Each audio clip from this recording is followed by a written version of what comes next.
What is up, everybody? How's it going? Happy Tuesday. If you did not check out Extreme Movie Show, we just got done over there hanging out with Rob talking about the latest episode of Landman, episode 5 of season 2. Go check out that review. Support the channel over there. And maybe drop a like, leave a comment. Let the algorithm remember that, hey, there's people over that actually do stuff over there. And we also do on Sundays, we've been having Eric Breen on with us over there, and we just did a holiday fair before that, and then this last week was Christmas in Connecticut. Both are very good movies, and check out our reviews. So I'll have another one on this Sunday, but I'm not sure exactly what yet. Still to be determined, but we're in our Christmas review mood for Sundays, and that's at 7 p.m. Eastern on Sunday nights. Speaking of Eric Breen is here today, and Eric Breen, if I could, I'd give you a hug, man. So you can hit, and then he also give you $100. But this man deserves all your love. If you don't know the joy of Eric Breen, then you don't know love or joy. Say hello to the chat there. What we got here? One Sick Dude's here. Greetings. We have Marania. Good evening to everyone in the studio audience. Marania just woke up from her hibernation on clockwork. She shows up, watches us, and then goes back to bed. It's her winter ritual now that she lives down in Jacksonville. Hello, Cheeseburger Comics. What's going on, guys? All right. Not many good books out for me this week. No, it doesn't mean that there's any bad books. You know, we all have different tastes, but for me personally, let's just jump right into it. Just wait for my thing to load here. So watch on my phone, so we have more viewers. Makes it look like I'm actually more popular than I am. But all right, you're not that far off of my assistant. Oh, just make sure you get a nice pot of honey, then go back to bed. All right. So, remove us from here. We'll go back into the void. And then this. Share screen. All right. Hopefully this week will go better. Because last week it was just like we're going strong, and then I got booted off the internet. All right. So this week in comic books, we have...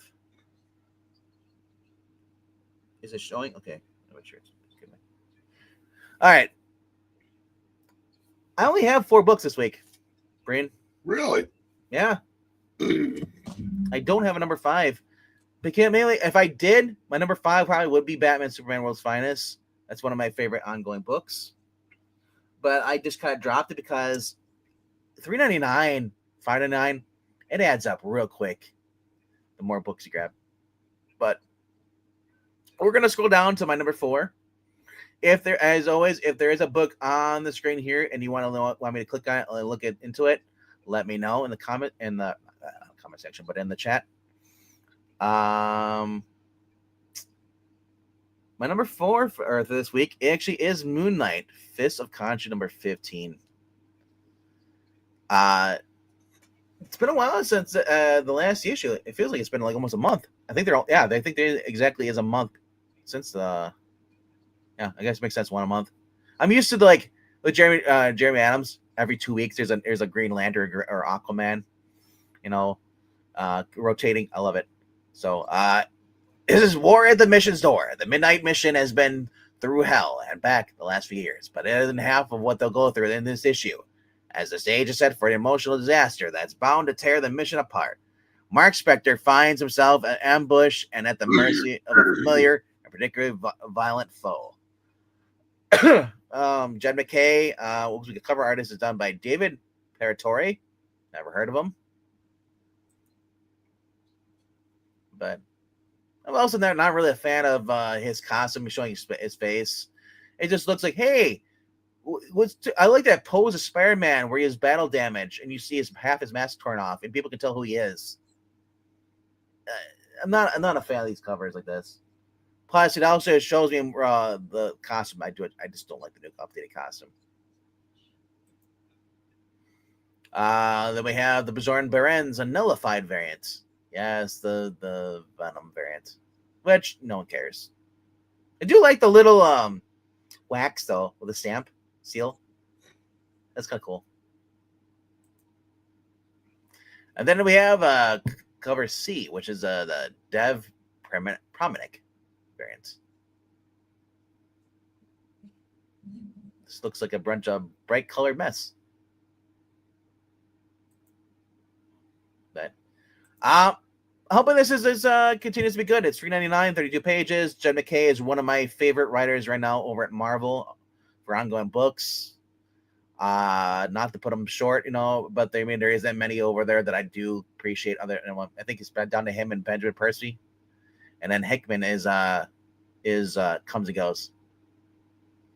But yeah, there are many good writers over there at Marvel. Now people can say, well, we have Al Ewing. I'm like, I've never been a Al Ewing fan. Maybe he is a good writer. I just never cared for that stuff.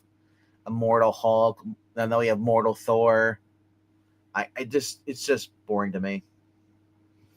And occasionally we get the throwback issues, from the better writers. Chris Claremont comes back and does some X-Men stuff. I think Howard Mackey's come back and did Ghost Rider. I'm not sure if he did or not. Wouldn't be surprised. But that is my number 4 for this week. Yeah, kind of sucks calling it top 5, but I don't even really have a 5 that I really want to put on there. But I said my number 5 would be Batman Superman World's Finest 46. I have no idea what's going on, but that's a cool cover. But yeah. All right. Number 3 for me, it actually is right next to it. That is G.I. Joe, number 16. The final battle of the Dreadnought War begins here. G.I. Joe and Cobra are on a collision course with the Dreadnoughts and whatever remains of Duke and Cobra Commander. The penultimate chapter of the twice-monthly G.I. Joe epic is here. Really? There's only one more issue after this? And then it's on break? I hope not. Maybe it's just a story. That's probably what they're going with. All right, so we got Tom Riley and Joshua Williamson, the creative team in here. That's the main cover. Look at all that beefcake.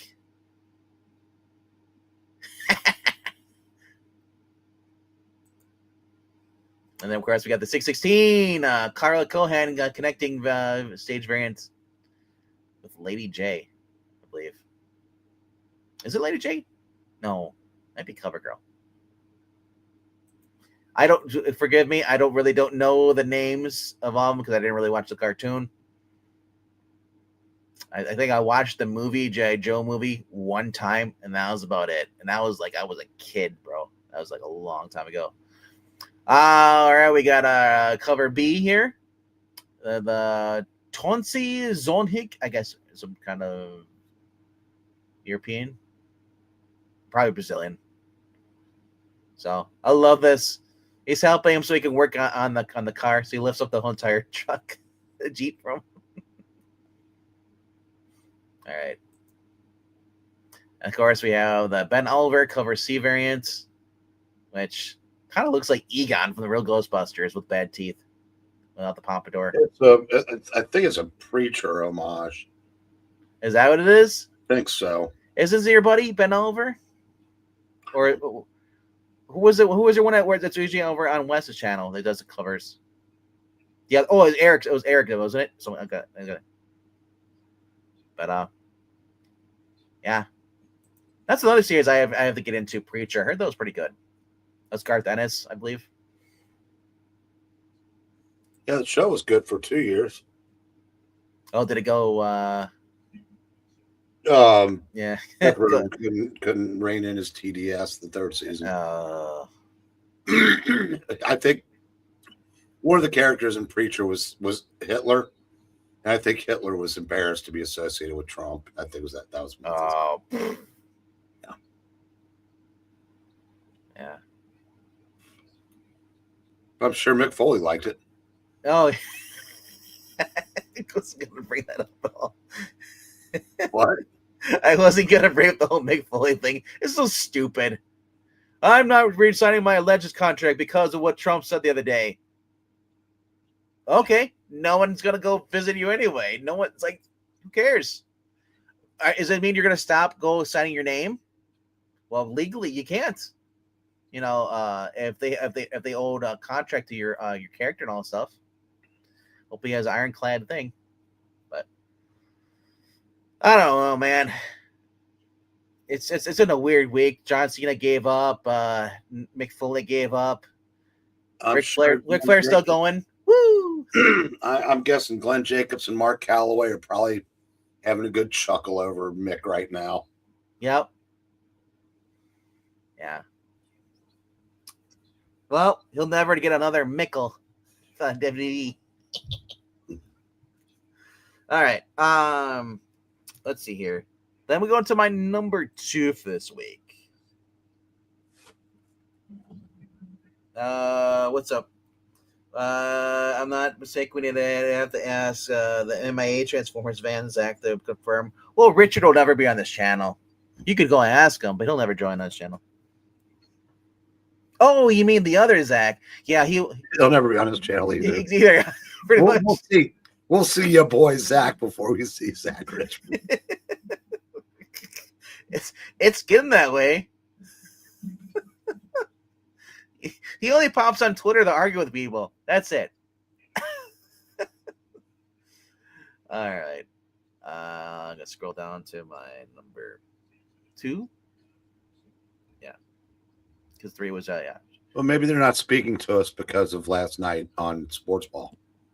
No, that's a cop out because he hasn't shown up in the past couple weeks anyway. I know, I was kidding, but yeah, no one commented after I put my 2 cents in. Yeah, because they knew that they had no chance. I'm right. Yeah. That's how it is, guys. If you disagree with Eric Breen, then no, I didn't. No. I didn't excuse it. No, but I also put lent a little nuance to it. Like I said, Zach and Pixel didn't spend 5 years constantly being called a Yahtzee and wanting them to be in jail by somebody. Yeah, and have your hate rhetoric come back and almost get you shot. Yeah, like I said, I would take he shouldn't have said anything, but oh boo hoo. I said that. Reiner said some disgusting things. Nothing Trump said though was wrong though. What did he say? He didn't say wish upon him. He just said the guy suffered from TDS.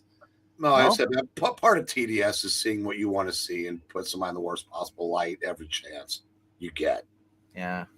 I'll just say this: when it comes to celebrities, look at how they raise their children.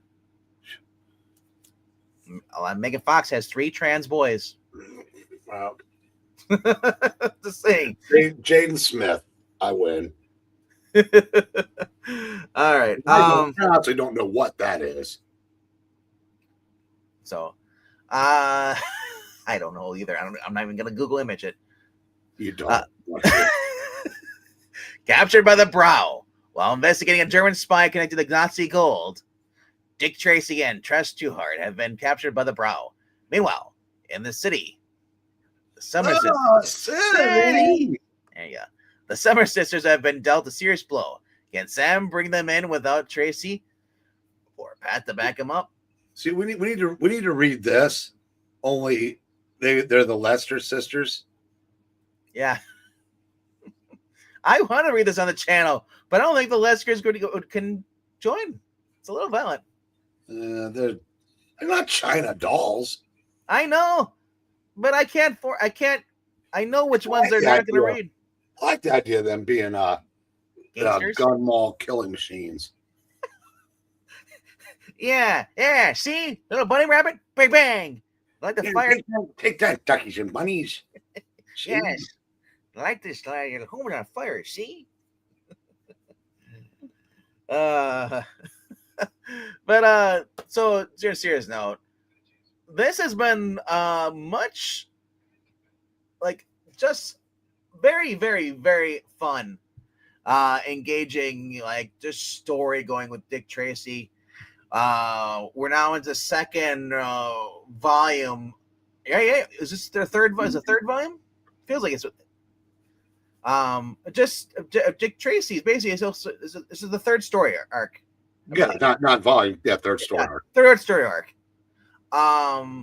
And we're getting to see him having flashbacks. A guy from his old unit that Dick Tracy worked with, in the war, and comes back and he ends up being killed, and it's all to do as it goes back to connected to Nazi gold and their time in the war. He's having flashbacks. He's having PTSD, though they're over in Germany, and it is just Chess came with them because they get this away from the bond because they're finally an item now. And yeah, it's just I like seeing this. This kind of feels like those old 50s movies or 40s or 60s movies where they got with either Gregory Peck or Cary Grant, and yeah, these are guys that would have served in World War II, and then just have them play characters that are veterans and just have to deal with espionage, spies, and all that stuff. I love it. This is so great. All I need is Walter Matthau to come out with a gun. Just fun story, and it's Dick Tracy out of his own element. He's in another country. And he hasn't been there since World War II, and try to deal with that, but also try to stop his friend's killer, and just And there's a whole new bunch of characters popping up in this as far as villains, and so this is cover A. I love work, and this is cool. It's a work cover thing, and then we have cover B. I really love cover B. So, yeah, but I also like cover A. So when I go to my store, whatever cover's left is what I'm going to pick up. The problem is when they have both covers, I'm like, all right, which one do I want more? But I think this is the movie poster one. I love this. That is great. Is Dick Tracy walking into the afterlife? Is he going to get killed? Oh, hope he's not walking in the afterlife. He's got a gun in his hand. It's like the Spectre. But yeah, very, very fun series. Michael Morecki, never heard of him before this. Kind of looks like was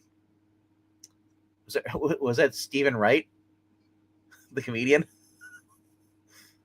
What's going on, guys? Talk real monotone like this. And then Alex Segura is and that's probably the reason I like this because Alex Segura is writing with someone else. Alex Segura, we talked about before we started reading this series. Brian and I and Zach talked about he wrote this other book for Dynamite, Scarlet Sisters, and how completely just very overly political and just over the top feminism slop it was. This is written with respect to the character. So maybe that's just because the Dynamite wanted him to do that. This is a Mad Cave. Maybe Mad Cave has standards. Or maybe because he's just not doing a lot of the writing. And maybe it's just Michael doing all the writing. We don't know. But either way, it's been a great book. And this is one ongoing I wanted to keep going. Just going. Give me 100 issues of this. Just keep going. This is my favorite time period. Shortly right after World War II.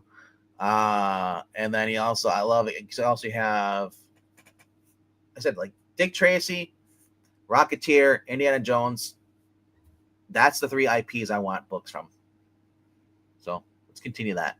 Also, The Phantom has also been really good too. That's a new book. If Dick Tracy was put out, my Marvel each story arc would have a new number 1. Connolly, yeah, probably. I guarantee they probably would. Cover A is symbolic of Tracy's anxiety about the war, but I like cover B just a bit more. Cover B is just like, I love it. It's like, that's like the final issue.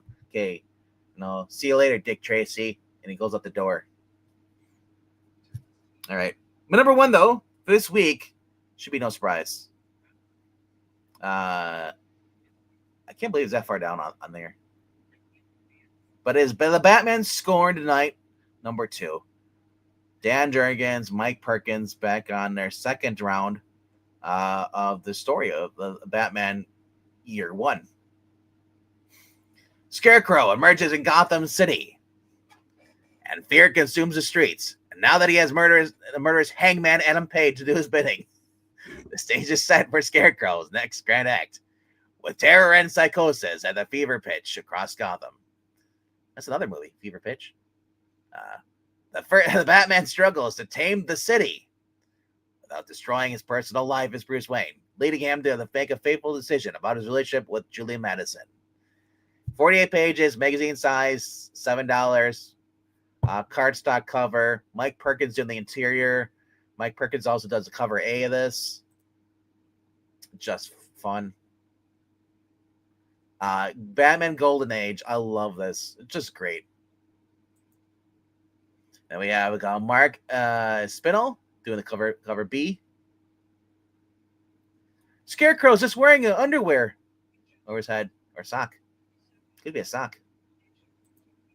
And then we have cover C by Nimit Malavia, or Malavia.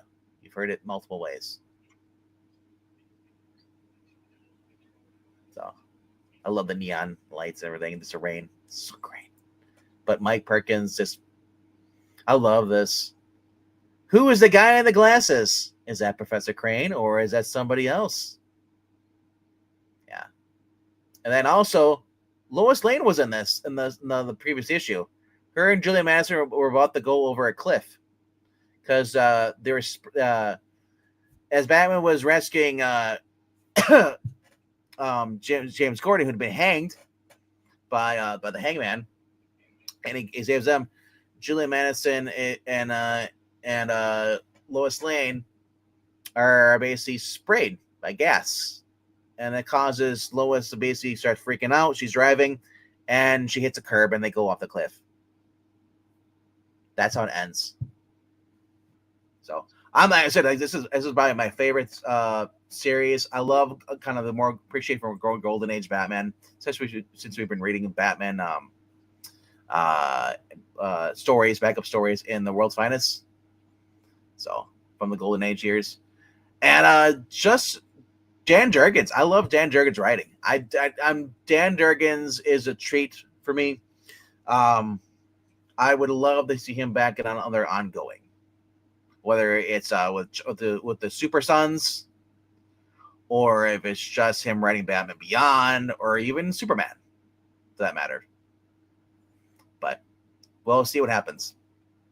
But that is my number one book of the week so far. I'm looking forward to. Let's see here. All right. So now that got that done all the way, I'm just going to scroll through the books coming out this week. Absolute Flash, all in. Apparently there's a Black Racer. So people are speculating it might be Barry Allen is the Black Flash. We also got Dan Patterson. What's his name? Dan Waters. That's what it's at. I was going to say Patterson. On Nightwing. Mark Waid on World's Finest.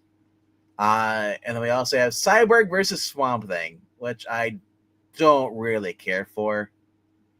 Who even is writing it at this point? It's probably. This is doesn't even list the name. Well, John Layman. So Cyborg versus it's his Titans at number 30. So cool. And then what else? We have Harley Quinn versus Zatanna. This is Leah Williams with Mirka Andolfo on the art.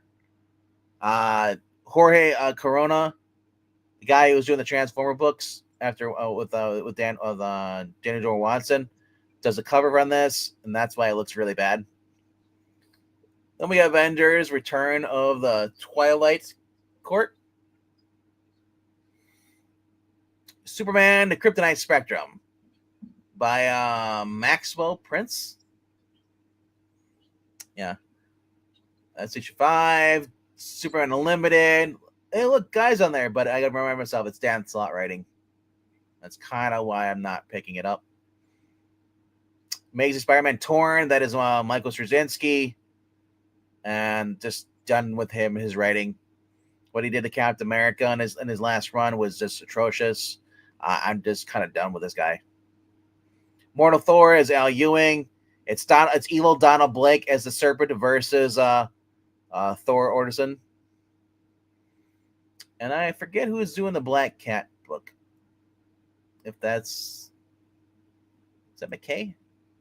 Or is that, let's see here. G. Will Wilson, yeah. And Gleb Melkinov. I mean, that's cute though. They're trying to get you in with the Adam Hughes covers. So you know what's going after these? The people who slab books, because Adam Hughes covers. So they're trying to try and boost the sales up, I guess, but I'm not falling for it, bro. Catwoman, I dropped off the book. It's still Torn Grenbeck, but I just don't care the whole story arc with Carmine Falcone and then her mother, and I'm done. I had Long Halloween. I don't need any more. And it's just been a weak story. Punisher versus Daredevil versus Punisher. The Devil's Trigger. Takes place during Welcome. Was it? Wasn't Welcome Back, Frank. What is the one where he has a gun taped to his hand? And he says, "If you want to stop me, you'll have to shoot me." He's chained to the rooftop. That wasn't Welcome Back, Frank? That was Born Again, wasn't it? I don't remember. Oh, I thought. Yeah. Daredevil is chained to a rooftop, and then on the chimney, and he has a gun taped to his hand. He says, "If you want to stop me, Red, you'll have to shoot me." You know. This is because Frank's going after the Manucci family. And this is a family affair showered with bullets, and the Nucci crime family is one of the slimiest and most vile criminal organizations the Marvel Universe has ever seen. It's all the Frank Castle, aka the Punisher, to ensure that they get what's coming to them. And he's not about let things like due process or Daredevil stand in his way. But Hornet has other ideas and ideals. And these two titans find themselves in a collision course with the fate of Marvel's first family of crime in the balance. I already went through this. I believe that was Welcome Back Frank, wasn't it? No, Welcome Back Frank. Welcome Back Frank had the Russians, the Manucci family. But I thought with Daredevil, it had his hand tied up and all that stuff. Sports to shoot the guy, and that was part of Born Again. No, it wasn't Born Again. Maybe it was. Maybe it was Welcome Back Frank. It's been a while since I read it, but 1 of 5 covers. I read the first one. I gave it a 4 out of 5. I mean, just not a book. It's a mini series. So if you're looking to spend money on a mini series, I would recommend you wait till it's over with. Here's a Michael Cho 1 in 25 variant. Then there is, look at this. You can get the null version. So dumb. Jonas Scarf. I was gonna say Scarf. That's what it looked like. Hey, there you go. And Mark Bagley variants. I don't understand why is everybody afraid of him firing his gun? Doesn't he fire rubber bullets? But anyway, though, this is Jimmy Palmiotti writing this. Gabriel Guzman is the interior artist. So the interior artist isn't the cover artist whatsoever. But that's book coming out this week. Of course, we got Radioactive Spider-Man, some weird stuff. All the X-Men books of Revelation. World Tree is still going on. Issue number 17. That's another book I see, and it's surprised it's still going on. A lot of Marvel books up this week. Alien vs. Captain America number 2. Planet She-Hulk number 2. Everything Dead and Dying. The Image, A Walking Dead 127. I'll be picking that up this week. Add to my collection. course, we got Conan the Barbarian. The last issue was issue 26 was a new story arc. This is the story of how he becomes the king of I think it's Tillian or Anilian. Let's see here. It says the king of Aquileona has gone mad, or so the rumors say. A tyrant sits upon the throne and will suffer until he is supposed dead. Conan the mercenary cares nothing for these royal rumors and pretty politics, but the Sumerian skill in battle is about to put him in the path of a bad monarch. His life will forever changed. Yeah, so this is how King, and if you remember in the Marvel days, I think he actually became king of Aquileona, or so. And yeah, this is Jim Zub's been kicking ass on Titans through the Conan Barbarian stuff. Completely decided Jim Zub that we were not allowed to see during Marvel. His run. Look at that, Doug Braithwaite. And that's I miss. Doug Braithwaite is my favorite artist when it comes to Conan stuff. Now, I do like John Buscema. Or was it Sal? John. One of this is John, yeah. I do like that. I do like his art. But I also like kind of this stuff too.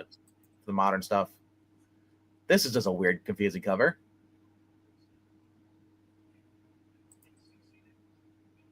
And then we got Federico Sabatini. That is shit. Yeah, isn't it? That's why I want to get rid of it. That's horrible. And then here's the Doug Braithwaite Virgin variant. So, Fernando Dagdino. Okay. He's the interior artist with the so he doesn't have his own cover, but Doug Braithwaite was the interior cover for the longest time, artist. And it's kind of sad to see he's not on anymore. We also have Ghost Pepper number 6, Robert Kirkman, I believe, is book. Or no, it's not Robert Kirkman, but it's history image. Oh look, Battle World number 4, the Korvac Showdown. Who cares? We also have Teenage Mutant Ninja Turtles number 3, or Casey Jones number 3. Mark Spears Monsters number 8. Not a big fan of this guy's artwork, but apparently a lot of people do like him.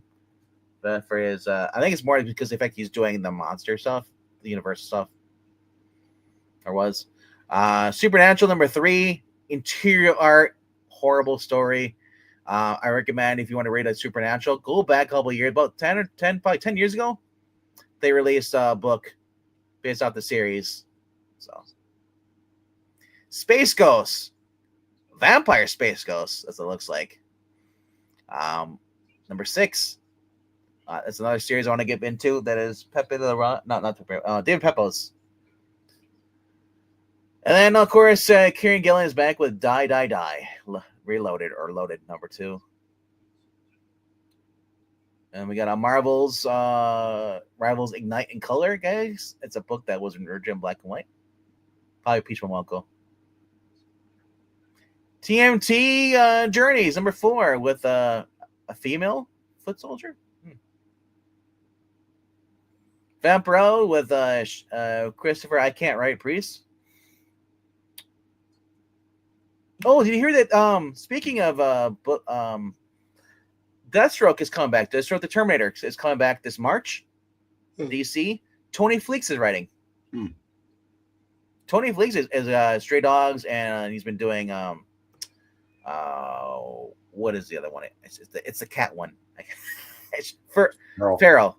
Yeah. He's a good writer. I hope they let him just write what he wants to write. VR Troopers, Gargo, Zamona. Of course, we got 30 Days a Night. The cover art is what you see in the inside of the book. Savage Sword of Conan Reforged. I believe this is another magazine this being colored. Got the last one as the Marvel one, and they're just basically black and white magazine with a vivid, all new color restorations, bringing the depth and intensity of Conan's celebrated adventures. The Titanic second issue continues with the true classic, The Devil in Iron, appearing in full color for the first time, written by incomparable Roy Thomas and brought to life by a legendary duo of John Buscema and Alfredo Akela. This tale bursts with new vibrancy as Conan battles through the dark mysteries and savage dangers of the Hibernian Age. So, if you don't like the current Jim Zub stuff, but you love this old stuff, they're reprinting it now in color. This is Savage World of Conan number 15 from 1976. 40 pages. Well, now it was 40 pages back then. Now it's 48 pages for $10. Because those extra 8 pages are probably advertisements. Who knows? But, yeah. It's cover A for that one. Of course, a variant on a reprint, but who cares? At this point. It's cool. Patrick Zurcher. Foil variants. And then it's normal, yeah. So, you're getting Patrick Zurcher on the cover A. That's what it looks like. And then you're getting Boris Vallejo for the alternative cover. This is kind of cool. So, Marania, the whole Manucci thing, it's the remaining members of the family, I guess. Because there was one who was in witness protection, and then so Frank ties up, and knocks out Daredevil and ties him up, and then he basically is like, he's gonna go shoot the guy with the rifle, and Daredevil has a gun tied or strapped to his hand, and he says, because he knows Daredevil won't shoot him, he's like, if you want to stop me from killing this guy, then you need to shoot me, Red. It's literally what you saw in the Daredevil season 2 with the Punisher. So it's nothing really new to me. So it's like I don't really see the hype of buying it. But also Manucci was already done well, like Garth Ennis. Why would I want to go back in that? And it's not even the writer who wrote it. So yeah, that's the reason I don't care for it. But yeah. All right. We'll quickly go through this real quickly. Blade Runner Black Lotus. I have not seen it in my stores. But that continues from the animated show that came out last year, Adult Swim. Thundercats Holiday Special, 2025. Holiday Special. This week's facsimile, Sensational Comics number 38, with Mrs. Santa Claus. 2000 AD has their own Christmas thing. Yeah, kind of into variant stuff. I guess the Donald Duck Fantagraphics number 1. See, even Donald doesn't like pineapple. I just saw that. Yeah, it's gross. Back issue this week is 163. And you remember that alter ego that I showed off last week with the Airboy? Apparently, it's supposed to come out today. Or tomorrow, on Wednesday. This week. So I got it early. Yeah, there it is right there. They're Hillman Comics. So Cryptology's out this week too, number 6. And then Archie Comics Digest number 3. And then just kind of more variants. All right. Let's go into trades. This week in trades, Batman and Robin Year 1, by Mark Waid and Chris Samney. If you missed out on this is the perfect time to go pick it up, especially for a fan. If you have a kid at home who's a fan of Batman and Robin, this is a really, really good book. It's a really good tribute to the Golden Age. Love and Mercy is a volume 5 of the Superman by Josh Williamson. Fun stories there, really great. Of course, we got the hardcover version of Batman and Robin Year 1. And then, of course, we get into Human Target by Tom King, because that's everyone wants to read. Why does it look like Reed Richards and Sue Storm? Yeah. It looks so weird. I mean, it's a great cover, but yeah. Solid Volume 2, Nightmares of the Past. Anita Wong. Santa Claus, Batman Santa Claus, Silent Night returns. That is last year's DC Christmas event. They had going there by Jeff Parker. Very fun book. Recommend. That's a different pull. If you like Real American Hero, Volume 4 is out for $15. And there, of course, is the Paul Playouts here, DM direct market variant. Avengers Epic Collection Time Slide, $60. Hawkeye, Mark for Death. That is $50 for that, for the Epic Collection. Deadpool Explorers Omnibus. Looks we got another for Deadpool and X-Force. Eerie number 12 is out this week. Brain, what number are you on? 12, but I'm not going any farther. Yeah. I'll get the Vampirellas when those come out, but I'm curious if they're going to go back because you said you've had 12 for a while now. You're releasing Eerie Archives number 12. I have the hardcovers from out 15 years ago. Okay. Jim Apparo's are basically a DC Classic Art Edition. I love this. The Waltz Comic Shop Edition, and then the Direct Market, and then the normal. They're all great covers.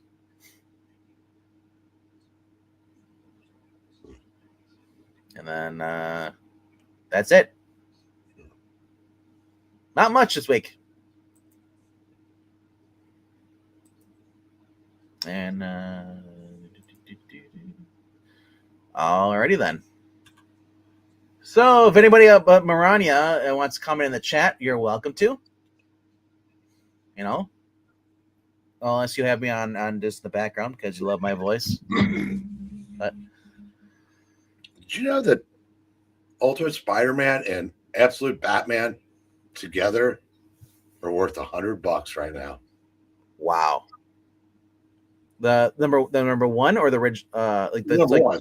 Yeah, the Hickman. Yeah. Wow. I know that the Ultimate Spider-Man, the covers they do go there, especially early issues, go for a lot of money. For a while, they were like I think the issue 2 was like $50. For what? I think Ultimate Spider-Man number 2, but that was months ago. I don't know what it is now. But I know that some of those covers were going pretty high, especially some of the variant ones. The regular main cover for number 1 is $70. And then number 2 is just $12.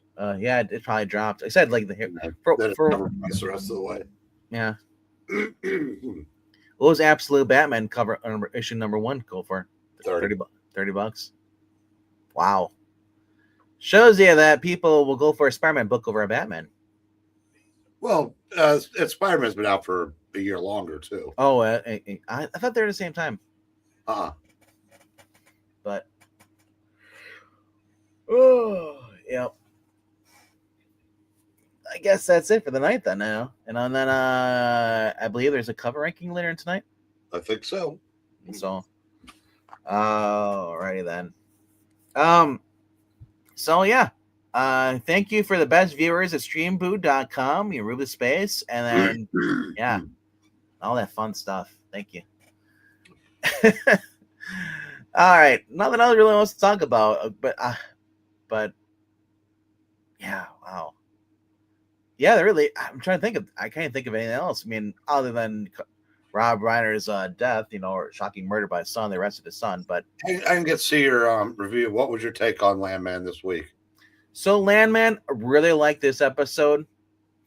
I kind of feel like it's basically getting to the point where like this episode's called The Pirate's Dinner, but I feel like it's more than just the dinner because with the company going after them for the insurance company says if you don't do this for 45 days, we're going after you for embezzlement and all that stuff, and just like and just everything. The only thing, and me and Rob both agreed on this, the whole Ariana and Cooper marriage thing, shouldn't happen. But we'll find out. I like looking at her. I do not like that character. No. So, and it's almost like Taylor Sheridan throwing the Wokies a bone. Maybe she's going to turn out to be a villain. Or maybe, like I said, who knows? Like I said, with Cooper being offered the job to be the new landman, and Tommy basically training him because Tommy wants to be the president. He can't be the landman anymore. That's interesting. Like I said, right now is the moment in the series where everything is going right in his life. I think after this episode, everything is just going to go get worse gradually. He's building a relationship with his dad. He's building a relationship with his son. It's like Icarus. You can only go so close, and then something else has to happen. So, hey, what's up, Serafina Vegas CG3J? What's up? Just kind of wrapping up. We already talked about the books coming out this week. So, any books you're looking forward to this week? Serafin or Vega, whatever you prefer. But yeah. I said Landman's been a really good episode. It's just night and day compared to the other show, Tulsa King. I think that's mainly because Tara Sheridan is the one that's writing this, and you only have one director for the show, and it really helps out. Well, Landman aims a little higher. It does. Yeah, Tulsa King is a popcorn show. Landman's a step above popcorn. Well, yeah, and the tone is completely different. It's meant to be as far as Landman's mostly more of a serious show, more of a thriller, a drama, where Tulsa King is kind of like a relaxed, kind of like a popcorn show, yeah. But yeah, Landman, obviously with the whole they said about the view and everything, I thought that was kind of amazing how it was just that they actually took a shot against the view. I did not expect that in that episode. A lot of times we don't remember when we used to get mad when people would start bringing up COVID. So I'm kind of mixed on this because I don't want to see I don't want to hear about COVID in comic books. I don't want to hear about COVID in TV shows. But bringing the view into talking about that, it does fit the actual show. But I'm just curious why that was thrown in there. Probably killing Sam Elliott to say that because I'm sure he believes everything those ladies say. Yeah. Yep. Yeah. I see myself in Woozy Winks. Yeah.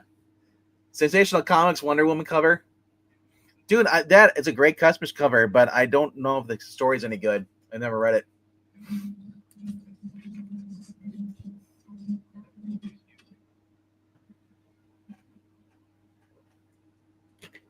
Have you read that? The Wonder Woman? No. The one that's a facsimile coming out? Mm-hmm. No. It says that it looks like it's a great cover, Christmas cover. But I said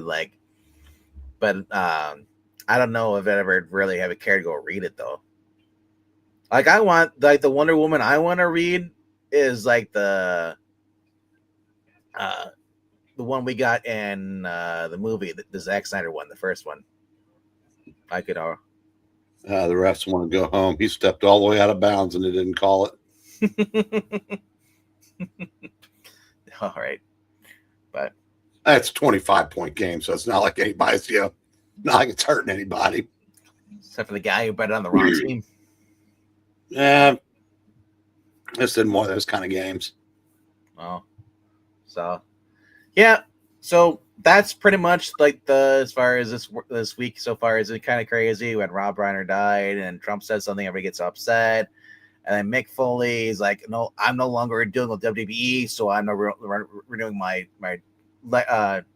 Legends contract, and just it's crazy right now in the world right now. What's going on? I'm expecting another blizzard. Remember the blizzard of '78? How bad that was. Yeah. They keep calling for that here. I'm just I'm just done. So, alrighty though. We'll probably wrap it up here. And if you haven't already done so, please subscribe and hit the like button. And after the stream's over, leave a comment. Let us know what your favorite part of the stream was. I have recommendations as far as like like, hey, can you talk about this book next time or no? I would like this title. Talk more about this title. If you know that, yeah, just say hello or just say hello. But we like having people on here. We always want to know what you guys are actually reading because obviously our tastes are different. I read a lot of things that a lot of people don't read, but then vice versa. I'm in the final third of Wonder Woman Golden Age volume 3, and the quality is incredibly high. Wonder Woman and Six Age Comics are both excellent series. That's good to know because I've heard that some people didn't like the original Golden Age stuff. Me. Well, it's not just you. I've heard it from other people too. So I'm always hesitant too. And plus, like, where do I go to get So my question is, where did you go to get? Okay, so Seraphin, where did you find the volume 3? You're able to read it. Like, is there a DC archives? The omnibus is out. What's that? I'm sure the omnibus has come out. Is there omnibus? Okay. Yeah. Well, is it still in print? That's my question. Yeah, but it couldn't have been that long ago. I'm sure Seraphin. I'm sure will back it up. My problem with the Golden Age Wonder Woman is I can't get used to, and I've said this before. Everybody looks like grown-up versions of the Campbell Soup Kid. It's creepy. Yeah.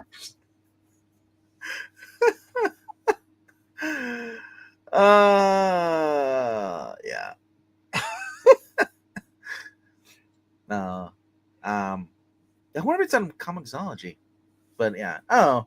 So we'll see you on Thursday nights, around 9 p.m. Eastern. I'll be showing off my comic book haul. Breener may or may not be here to be determined. Whether he takes a spot A or not. Geeky will be here if I don't get. Wait. Actually, you know what? If I get my books done in time, maybe we'll be on Geek Easy because I only have 4 books this week. Dang, that's gonna be a short comic book haul. Maybe I'll pull some of the back issues and we'll look at some of that. Ooh and ah of the yesterday. Or maybe I'll serenade you guys with my reading of the Triangle Era Superman. All right. Well, take it easy, guys, and hope you had fun. What's that? Okay, yeah, the Golden Age Omnibus. Because there's also 3 Silver Age omnibuses. Omnibus. Bye. It was, when did it come out? Came out in 2018. Apparently, it's still in print. Wow. Because a lot of times those things will go out of print and then they jack the price up. It went from like $125 to $200. Not always. It depends on demand. Well, it was always the ones that I want to get. They're fairly in demand. What I want is the Jay Garrick Flash omnibus. That's all I want. Give me some put Flash comics in an omnibus form. And all I want is Hawkman and Jay Garrick. Let me read those issues. But who knows? Maybe those, like, I've always wondered the reason why you don't see them early in a lot of print is maybe they lost the actual copies to make prints of good qualities when they're using because I know they did it in DC Archives back in 2006, I think it was, but it's never come back and printed out. And they've never done one. For what? They've never done a Golden Age Flash omnibus. No, the closest we got to any collected was in the DC Archives. Yeah. And that was, and just we haven't had one since then. And said DC Archives go for money, man. Trying to find those, and I do. Yeah. Oh, I would pay money, because I really love the Golden Age Hawkman and the Golden Age Flash. Those are just fun books to read. I get as much joy out of reading those as I do as reading the Batman, stories, the Batman Robin, and also the Superman stories in World's Finest. I mean, they're just fun. They just Hawkman lets people die. it's like it's on I'm not gonna kill you, but it doesn't mean I have to save you. It's the whole Batman Begins thing. I love it. Yeah, and that's the thing too. He's also a guy who basically pulls on your pants, leaves you stranded somewhere, so you can't leave. It's kind of weird, but oh my gosh. All right, now I want to go read some more. But all right, that's it. We're ending. We're done here. Go have your dinner, whatever your dessert we're gonna do, and then there should be over on I Love it's called Angleteen or I Love Comics. Around 9:30 Central, 10:30 Eastern, we usually rank comic book covers. I don't know if I'm gonna look quick see if he even has it even scheduled. No, there's nothing scheduled yet, but maybe we do. But normally we'll go subscribe over there because we were Brain, us, and me, and then the Lester sister as well. Who will come on and we'll just rank the comic book covers, and it's free to do. You know, 1 being the worst, 10 being the best, and then yeah, just say what you like about the cover, and just hang out. That's all it is. But those are usually on Tuesdays, and Fridays and Sundays. So, all right, guys. Later. Say goodnight, Gracie. Good night, kids. All right.